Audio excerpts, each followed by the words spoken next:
Hey everybody, Jem Skillfield of the C47 and another episode of Gearbox 2.0. In this episode, we're going to be talking about a recent production that I just wrapped, so let's get started.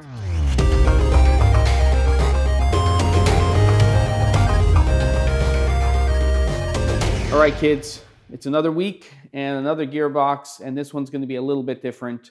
I'm going to talk about a production that I just wrapped and we're now in post on.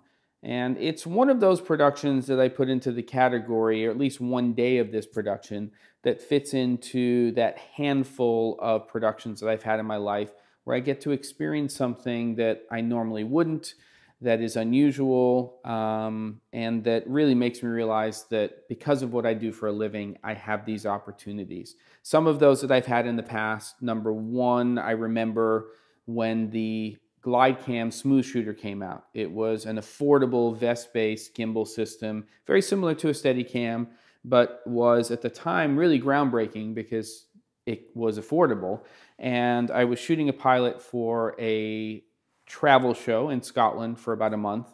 And one of the events that we had set up for, or I had set up for as a producer to film, was something called the Edinburgh Tattoo. It happens at Edinburgh Castle, and you have hundreds, if not thousands, of pipers from all over the world, and they perform. And there's a press night, so there was all photographers and me, and I was weaving through all of these pipers with this Smooth Shooter Glide Cam system, and it was really amazing. Another one was when I was in Italy, and I was doing 10 days of production. I was DPing for a company that my friends owned at the time, and they were doing something for a tours company where they basically, if you're familiar with Disney, it's kind of like Fast Pass, but for places like Vatican City and Duomo in Florence and all these other locations. So we actually went into Vatican City, and I had been there with my family a few months before, but we went into the Sistine Chapel with 7 people,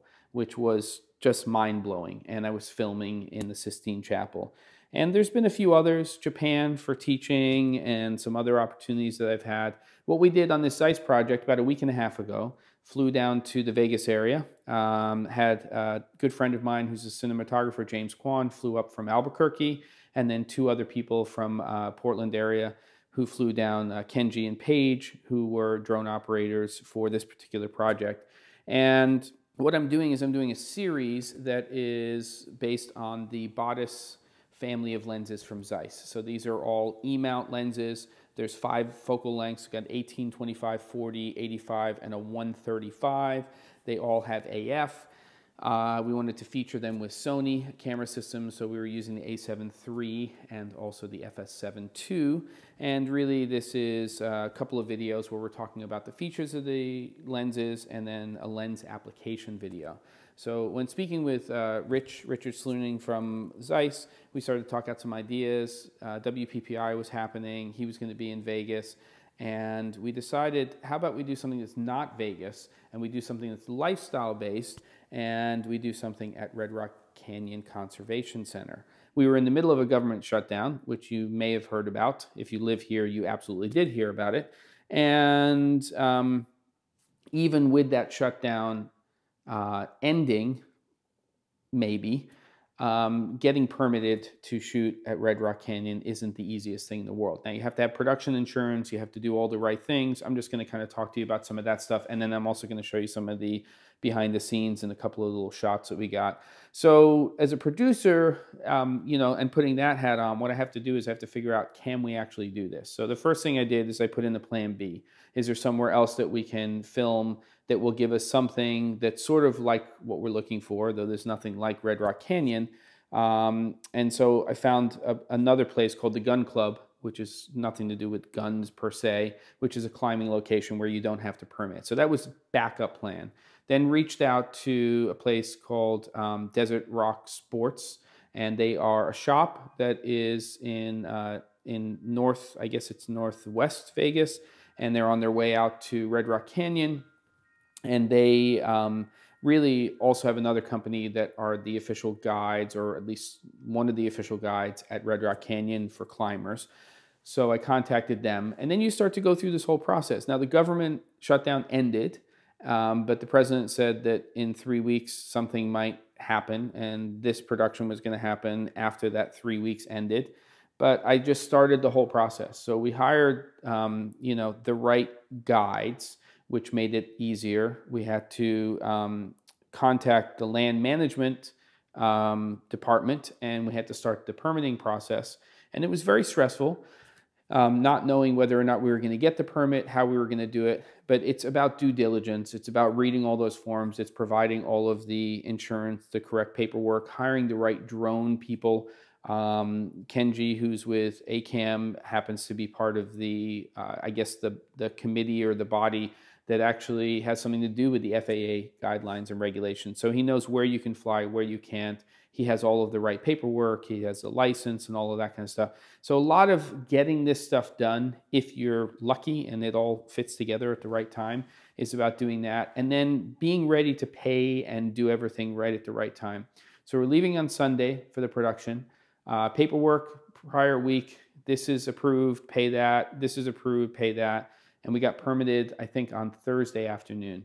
So we did get permitted. And then we got to Vegas. And it was combinations of picking up Crafty for craft services, meeting with the people at the climbing store, our guides, making payments for all that kind of stuff. And then the drone people flying in, and they had to pick up a generator, and they had to get a couple of other things, having the right vehicles, and all of those things kind of coming together, and then going out on the day of. And then what we did on the Monday morning is we went to the store, we shot some behind the scenes footage and some hero footage that can be used to show off these different focal lengths. And it's basically our two guides and climbers for the shoot, Matt and Kat. And then we headed out with them to Red Rock, and we had basically a monitor, somebody who's from the fire department who stayed with us for the entire day. And we were actually the first permit to have been issued since the government shutdown started, not since it ended. And we also got lucky. There's certain times in production where things go completely wrong, horribly wrong, and then other times when they go completely right. This was one of those cases. And the prior week, it actually had snowed in Vegas at least twice, and then the winds, and it was the first day that you could actually go there to climb again. So we were really lucky. So we hauled in an M600 DJI drone. We were flying the A7III on there, and we were swapping out different lenses, and then I was directing Matt and Kat in terms of what their movement was going to be. And you're seeing the location for the first time, so when we're walking from the parking lot, it's breathtaking with the snow and just the depth and everything. I stopped and we set up and we did 3 or 4 shots on the drone from there. This particular shot, we're flying the drone very, very low. So a lot of people ask, what were you shooting with? And then we hiked into our final location for that day, which is where they were actually going to be climbing, and then set up a location for the drone there and also shoulder mounted shots. And as you can see here, we started to fly in this location. And then again, it was about swapping out those different lenses and doing stuff. Now, we've shot other stuff as part of this production as well. And that was just to get some additional footage in terms of things on a gimbal and stuff like that. But really just a fantastic experience and something that I have never experienced. Our approach, our hike into our location wasn't that far, but for somebody like me who's not in horrible, but definitely not in the best shape, it was, lugging TENBA bags and cases and the drone and everybody kind of doing their Sherpa thing. And it was just a really, really cool day. And ultimately what it boils down is to the, in the end is the footage itself. What did you get in camera? And we got some really beautiful shots on the drone that day, which was where all of the money was pretty much going for that particular location and for that particular part of the production, and will make up a good part of both the handheld FS7II and the A7III on the drone.